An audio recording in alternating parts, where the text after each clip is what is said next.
Okay, good afternoon. So this was actually a funny encounter with the third one, the third Full Metal Jacket. By the way, I've said it several times in the past that Stanley Kubrick is definitely one of my favorite directors, and maybe some of you noticed that from time to time I quote like lines or paraphrase line from his favorite, his more famous films, Full Metal Jacket. So it's time to address like a question, or more of, I would say, a discussion that is quite vivid recently among my subscribers and various commentators, which is the issue of evolution.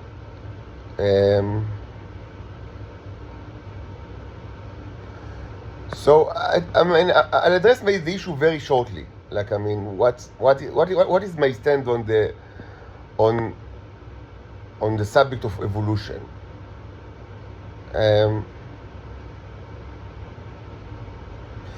First of all,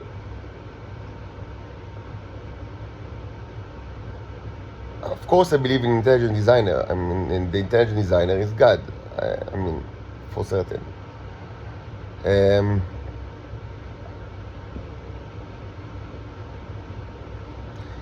The world was not created in 6 days, of course, and it does not take, the universe does not exist like 6,000 years or 5,700 or something like that. It exists for much longer, of course. But all of this, is not really it's not really something that you need to reconcile. There aren't many things that should be reconciled. I don't think that any kind of monotheistic, almost any kind of monotheistic religion that I know of does not really need kind of reconciliation with, presumably modern science, whatever that means.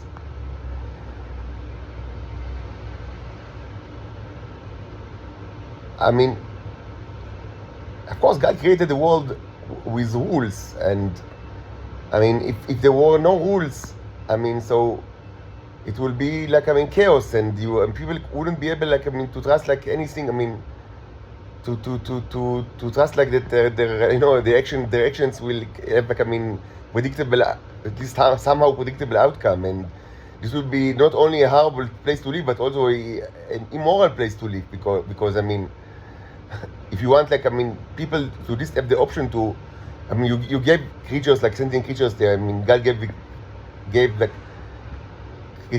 sentient creatures the property of free will. It's something that I mentioned many times because it's really important in my own theology and my own the way that I said many times. I said that the world was created with free will. It's one of when God created the world, He also created free will, and it's not secondary property of presumably some kind of creatures. It's there is the book of Schopenhauer, the world is the will and the העולם כרצון ודימוי, זה kind of image and will or something like that. The power of free will, is part of this world. It's not a secondary kind of it's not something secondary. And the world couldn't the universe couldn't have been the way that it is without free will. So but if you allow people to choose between right and wrong, you should also you should also give them a universe that that at least somehow is predictable, so they will know what can be the consequences of their action. Because otherwise how can you expect them these people to actually to choose between right and wrong if every action kind of because they should choose their actions according to their perceived outcome. and if the outcome cannot be, predicted, although, this negates the possibility of ethical conduct. And although, it's from that, you can deduce that, people should have like the ability to understand the world around them, not just by, revelation or by tradition, even though revelation is important and tradition is important, but also by, at the same time, by inquiry. And I said it many times that I do not really believe. I believe that, the whole idea of scientific revolution and scientific method it's more like a mythology, and like I allow myself to kind of like, see myself kind of like, walking the tradition, like, of like science, like philosophers like Contra, that sees like, the issue of scientific revolution more of a kind of, a mythology than kind of like, a real thing. In reality, people have always done science, like since like, even in Paleolithic time. Science, it's kind of like, it's just it's a way to any structured like way to gather information is science. And this includes humanities and social science and everything like that. It's not there isn't really a scientific method. This is, but let's not get into it. But anyway, there should be a way to understand the world.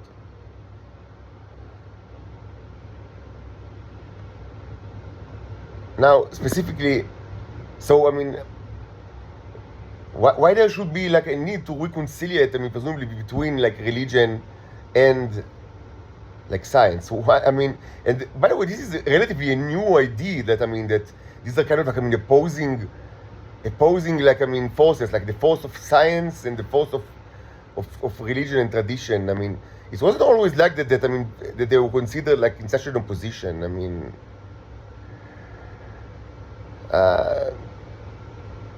And it shouldn't be like that. It shouldn't be like that.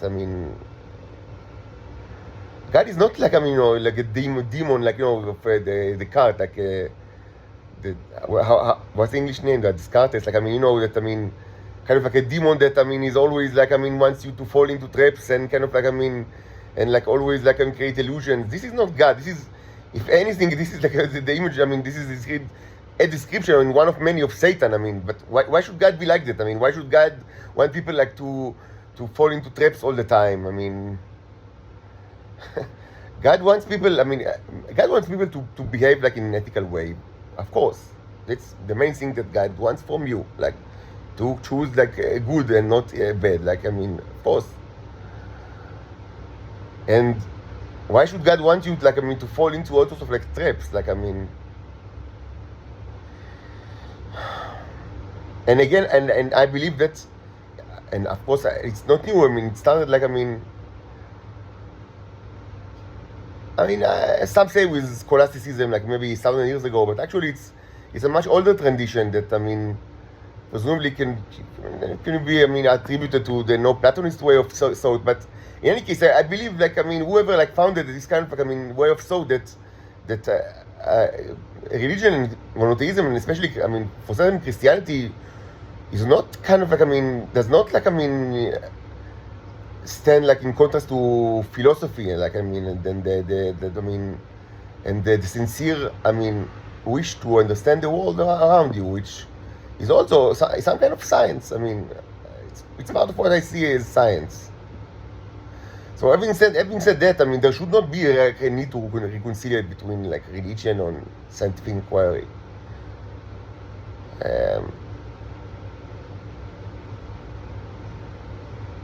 And I don't think that there is a problem. Like,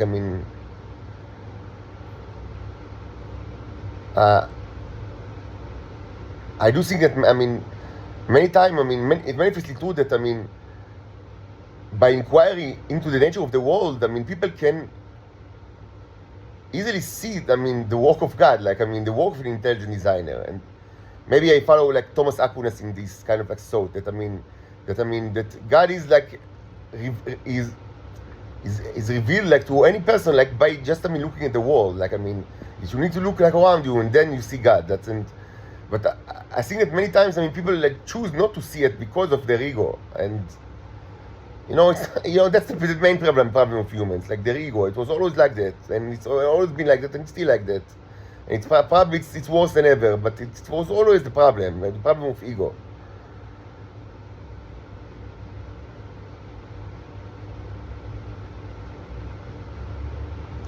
Now let's be more concrete. This is kind of like general remarks, but some people can say, okay, we understand all of that, and we also understand that under this kind of like worldview, you are not bothered by by the, by the option that life, specifically in Earth, were created by evolutionary process, because it was a guided evolution that was guided by God, and in any case, you understand, like, of course, the Genesis description is kind of like metaphorical, so you are fine with it. But, okay, nevertheless, what you've seen, specifically, concretely, in the last couple of days, but also, if you watch me that in the last 10 months, in this channel, so, it's manifestly true that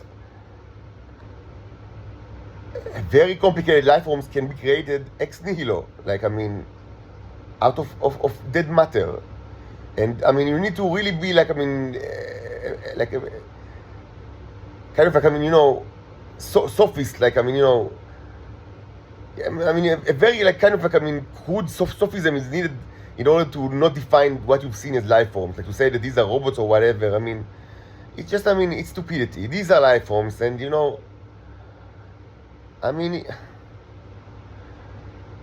not to say that these are not life forms, to say that I am not a life form. It's just to close your eyes to basic reality.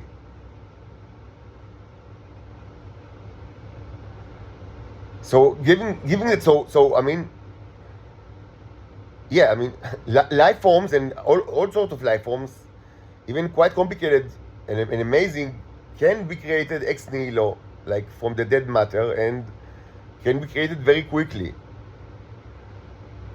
And so this is kind of like a new information that was not known to humans, even though it could have been like deduced by humans. And it should be said that in the past many people took it almost for granted that this is a possibility. And it actually occurs like for like all the time for like like as they say in Hebrew, יצורים מאוסים, like like dirty creatures, like small worms or small flies.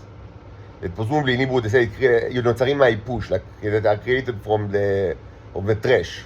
This was a very common view throughout the whole world, like up until like 300 years ago. Of course it's wrong, because on Earth creatures are not created from the trash, they are created from the living, like vivo ex vivo, as they say. But it's not necessarily true that it's all everywhere like that. And you've seen enough evidence to know that it's not like always like that.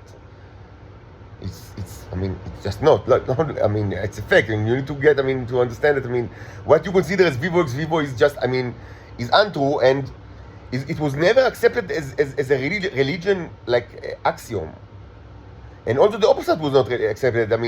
According to the best of my knowledge, both like in Christianity and Judaism, and even according to my knowledge in Islam as well, the issue of vivo ex vivo versus vivo ex nihilo was never really that important. Like they never like philosophers of all these religions, like of their various like strands, like and varieties, didn't, as far as I know, they didn't really hold like a very strong position one way or another.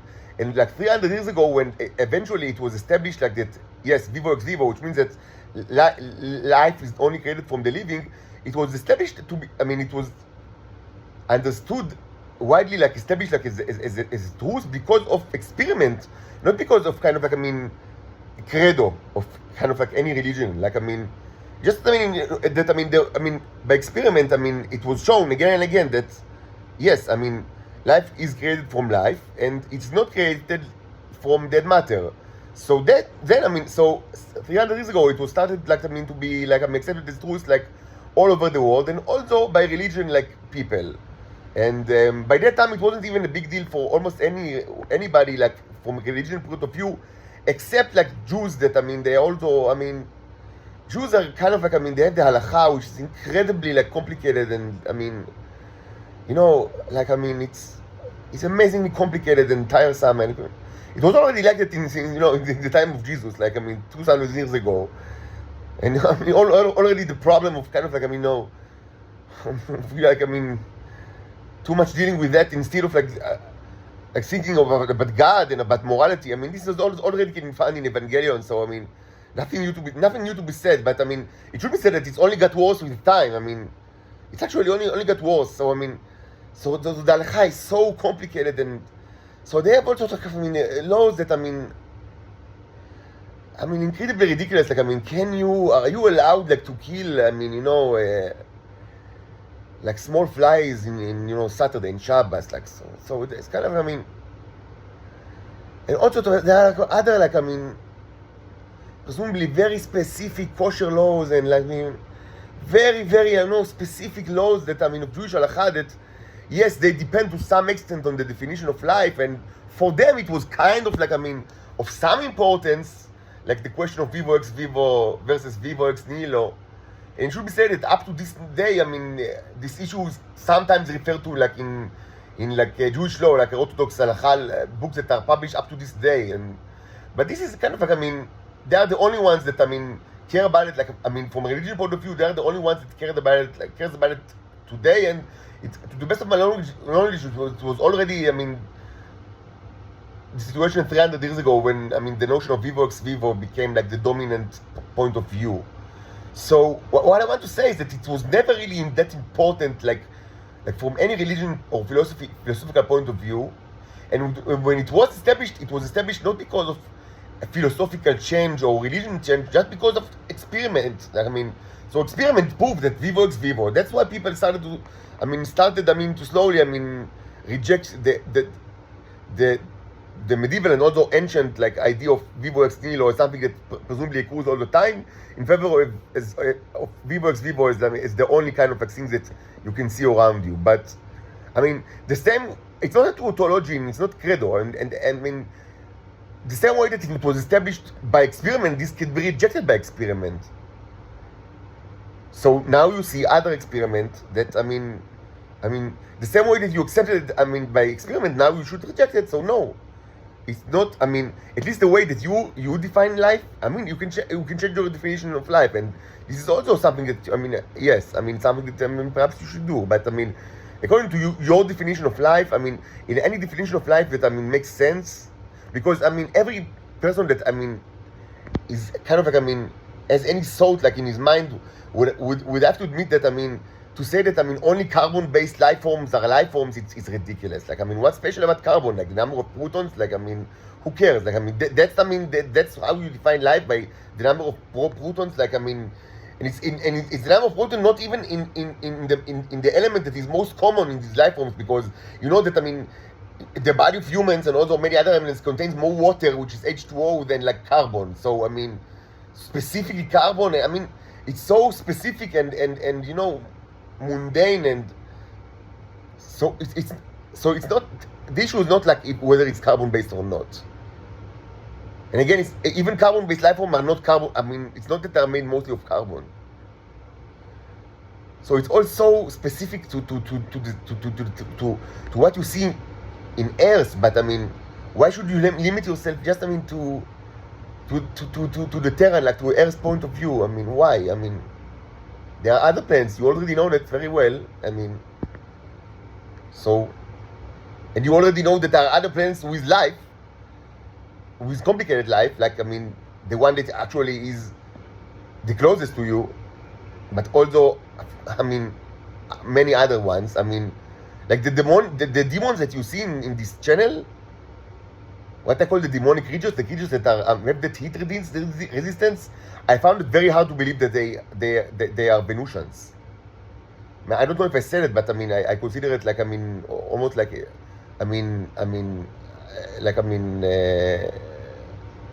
like, of course, I mean, it's something, I mean, almost needless to say that I don't think that the planet of the demons, like, I mean, the demons are the creatures that are created in the crucibles. I mean, and like we see quite a bit of those, like, yeah, like all sort of like microbes, but also, you know, this the full metal jacket, and this one was big. The third one that you've just seen is quite big one, and they have all sort of like, they vary in their heat resistance actually. So we see that, I mean, each time they like create larger and larger fires, I mean, we see more of them die, but I mean, but some stay alive. So I mean, they have much higher heat resistance than, I mean, any like what you define as carbon-based life form.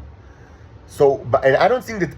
So and as I said, at least for the bigger ones, I mean, I'm pretty sure, like the insects, including the full metal jacket, I mean, I'm pretty sure that they are originated in another planet. Like they were not originated in Earth, like by the Neros, and I've explained why in one of the previous videos. So at least for some of them, I mean, I'm pretty sure that they are. I mean, the Neros know them from another planet, and I would be very surprised, even though it cannot be ruled out, but I would be very surprised if this planet is Venus, because everything we know about Venus, I mean, kind of like, I mean, does not kind of like, I mean, maybe, but I've never been in Venus. Like, I mean, I've never said, like, I mean, in contrary to many other people that live in Israel right now, I've never been there. I mean, you can ask them. Maybe they can tell you anything like about this kind of like, I mean, what they think on the issue of like the demons from Venus. But I mean, according to everything that I know about Venus, I mean, it's I don't think that the demons arrive from like these demons are not like, I mean, they are not Venus is not a home planet.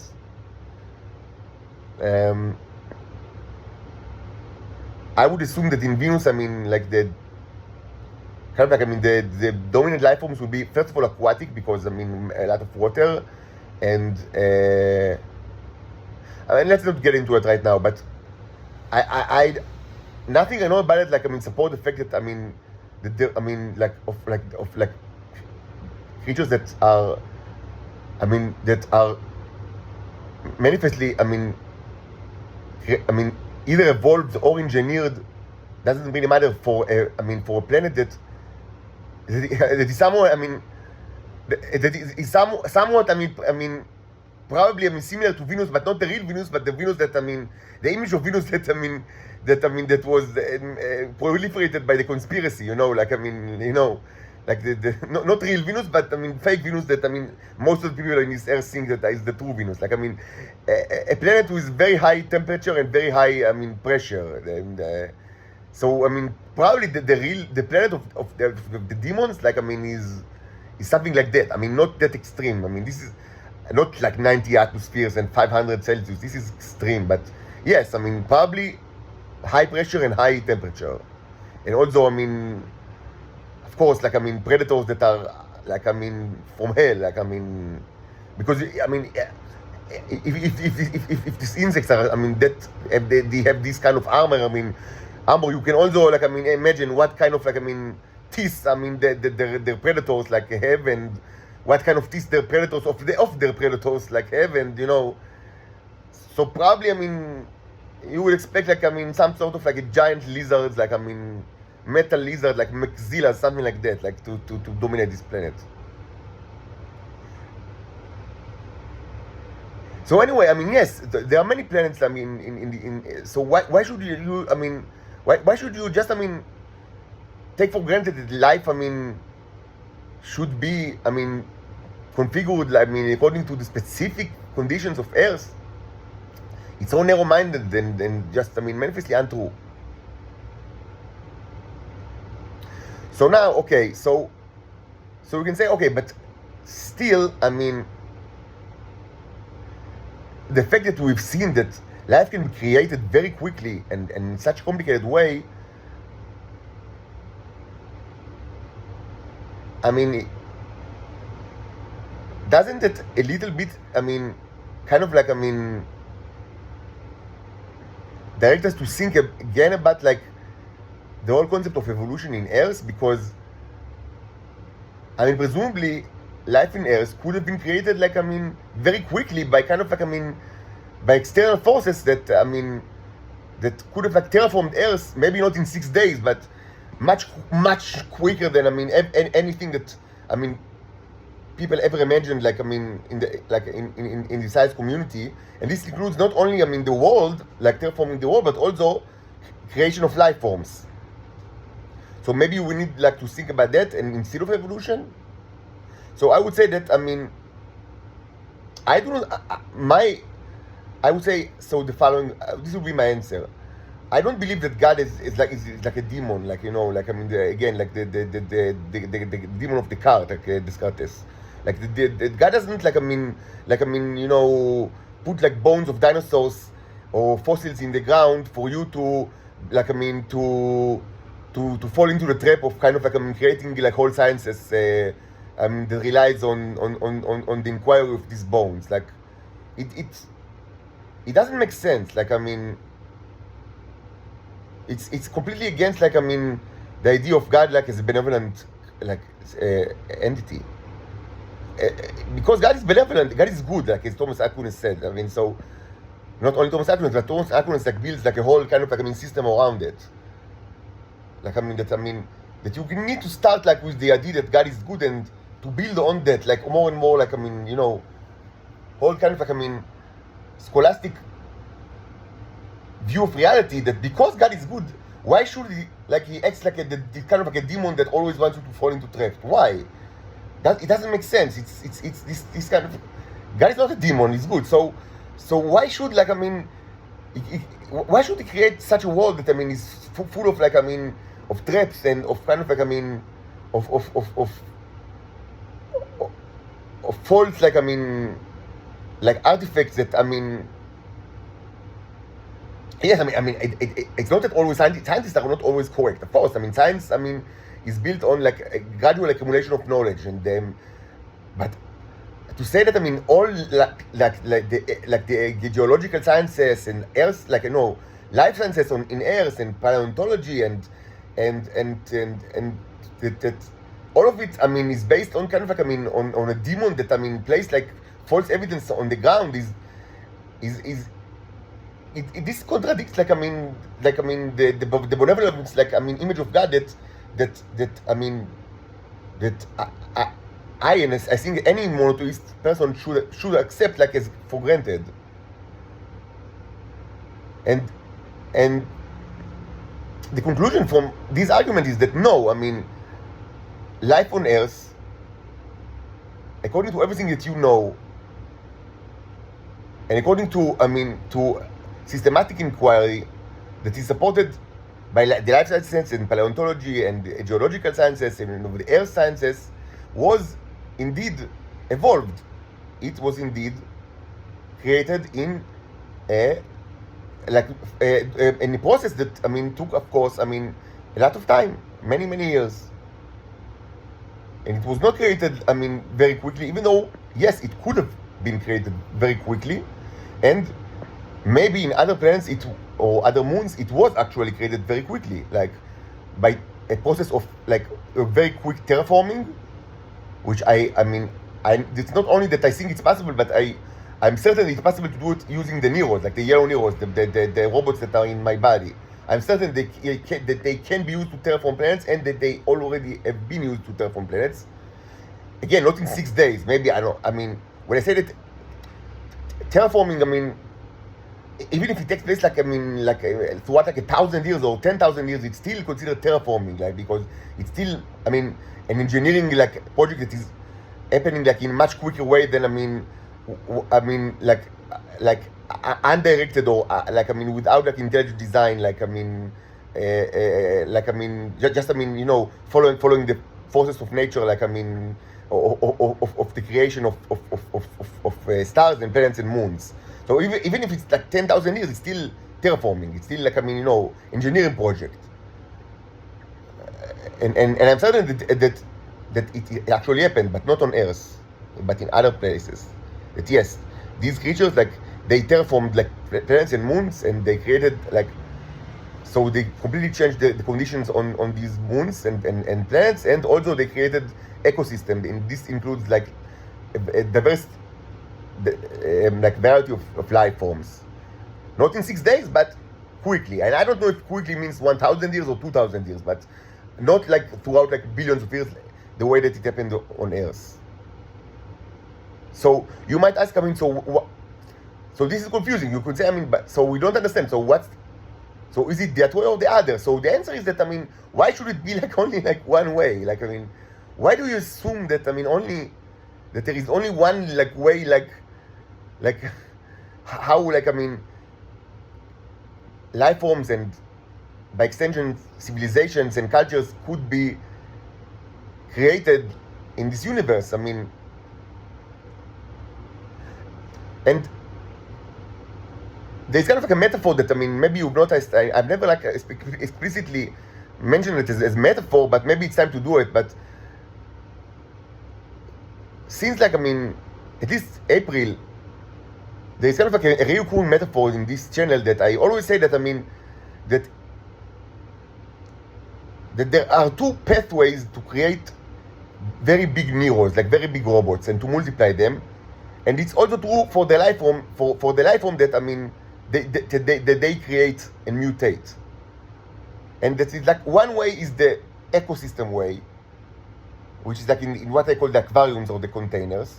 And another way is the energetic way that, I mean, was done mostly using electrolysis, and lately, I mean, I try to do it using fire, the crucible, but this is, which, I mean, it works fine. You see these kind of like amazing creatures that were created in the crucible, and I wasn't be able to create it like in the electrolysis chamber. Although it should be said that, I mean, I created like very big life forms, even not microscopic ones in the electrolysis chamber as well. But they were not as impressive. They were mostly slime, like, I mean, aquatic snakes and things like that. But yes, big ones. And I mean, it's not like, and I call it like two pathways because, I mean, it's not like, I mean, it's like two directions, but in each direction there are many ways to do it. Like, I mean, it's like a whole new science. Like, I mean, if you choose like the ecosystem way, so there is a question of, like, I mean, should it be like a sealed container, or should it be like, I mean, like, should you allow oxygen and like airflow? And I mean, is it like based on like mostly water or mostly oil or mostly beeswax, or I mean, and what you want to put in it? And I mean, and like, I mean, and there's a ton of questions, like, I mean, how to create the aquarium or the terrarium, and we've seen so many ways. And also, if you choose the energetic pathway, there's a whole question of like how you build the electrolysis chamber. And like, I spent several good months, like, I mean, dealing with this issue, and this was documented very well in this channel. Like, I mean, the whole like you know, engineering issue of like, and technical issue of how to use the magnets, and, you know, the specific roads, and like what voltage, and, you know, etc. And all this, the symbolic language. And these pathways are very different from each other. They are manifestly different. Like, I mean, it's a totally different way, like, to do it. One is kind of like, I mean, I mean, the energetic pathway, I mean, relies on the fact that these are robots that can manipulate energy, and specifically electricity, very, very well, because they are superconductor, most probably room temperature superconductors. And also they understand symbolic commands, like they have symbolic language that I can learn, and I do learn for a long time now. And because of that, I mean, you can treat them like, I mean, as sentient beings, because that's what they are, and intelligent sentient beings that, I mean, you can communicate with them, and you can supply them with electricity, and they are tremendously good at that, like, I mean, manipulating electricity, and in a very short time they can multiply tremendously and become larger, and also create like very big life forms. So this is one way, and there is a completely different way to actually do the same, but in a completely different approach, which is in the ecosystem way, in which you do not supply electricity at all, and you do not supply heat at all. I mean, you do supply energy by the form of, like, I mean, you know, the oils and the wax, which is kind of like a chemical energy. But you don't supply, like, I mean, electricity or heat, like, I mean, or like a heat. You do not like burn stuff, and you do not, I mean, mostly, I mean, and this is a completely different way. So, I mean, it's much slower, it takes much more time. Like you need months, it's like to create like like a nice aquarium with very big neros, and I mean and you create, and usually what you get, eventually, if you do not deprive them like of oxygen or things like that are very important for them, you get like a very diverse like ecosystem with all sorts of amazing like life forms that were created, and like in symbiosis with the neros. And this is a completely different way. Just, so we see that, even like for the question that was so important in this channel, just from the get-go, just starting January, it was, the main question in these blogs, so how can I multiply the neros and make them bigger outside my body? It was like the main question. And maybe the most important, probably the most important question, and the one that, I deal with the most, like in this channel, starting January, like how to make them bigger and how to multiply them outside my body. So you can see that there are two completely different pathways, like completely different. That and both we achieved like very good results with both of these very different pathways, completely different. It's completely different thing. To treat these creatures as robots, that are tremendously, good, like in manipulating like electricity, because they are room temperature superconductors, and they are also sentient, so you can actually communicate with them. So this is one way, and it's a completely different thing to say, okay, let's treat them as kind of like, as life forms inside an ecosystem. So they multiply by their interaction with other life forms that also, multiply and grow in the same ecosystem, which is a completely different way and much slower, and and kind of like it's a different thinking. Like it's a different understanding of reality. But these are the same creatures. The neros are the same neros, and eventually, the objective is the same objective, to make them bigger and to multiply them. And you see that, we had good results in two. After some time, it wasn't done in a day, but after some time we had the good results in two completely different pathways.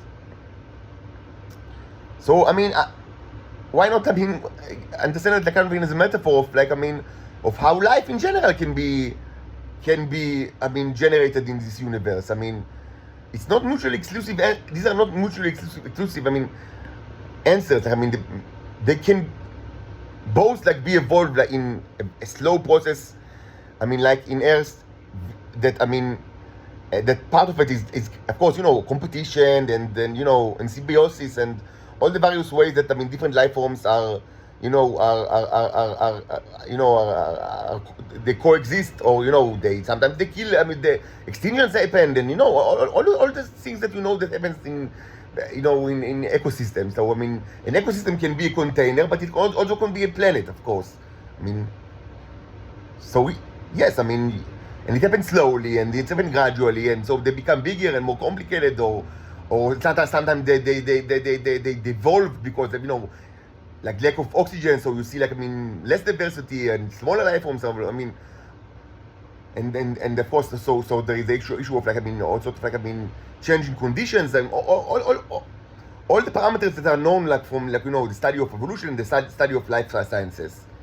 So this could be done, and this is the way that it was done in Earth. But at the same time, in other places, it was done in a way that metaphorically can be understood like as the energetic pathway of the neros. That in a much quicker way, and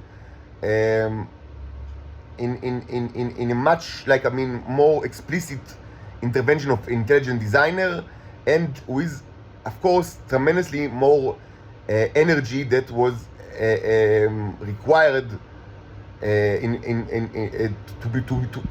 to be allocated for the creation of these life forms in a much a shorter span of time. So okay, I hope that you can understand my general thought on the matter. I admit that it wasn't completely rigorous or clear, and maybe in the future I'll try to kind of articulates these thoughts in a in a more rigorous way. But for now, I think it's enough.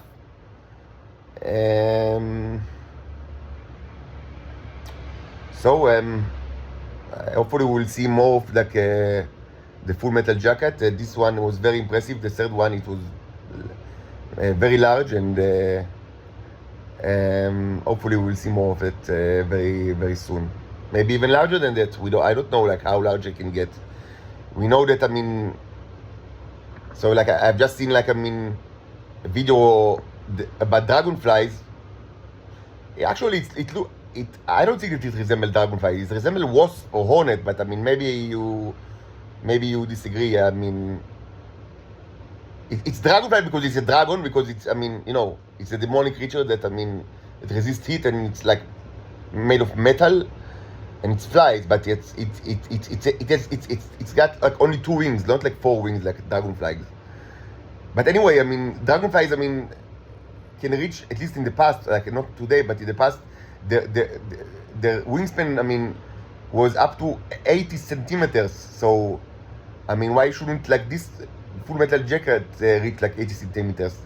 This would be very, very, it probably wouldn't be able to get inside this room, because mostly the windows are closed, and only there is only the small hatch over there, but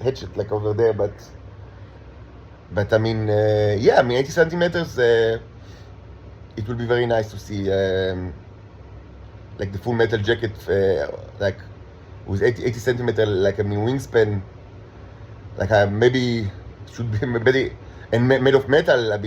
Probably it will weigh a couple of kilograms or something like that.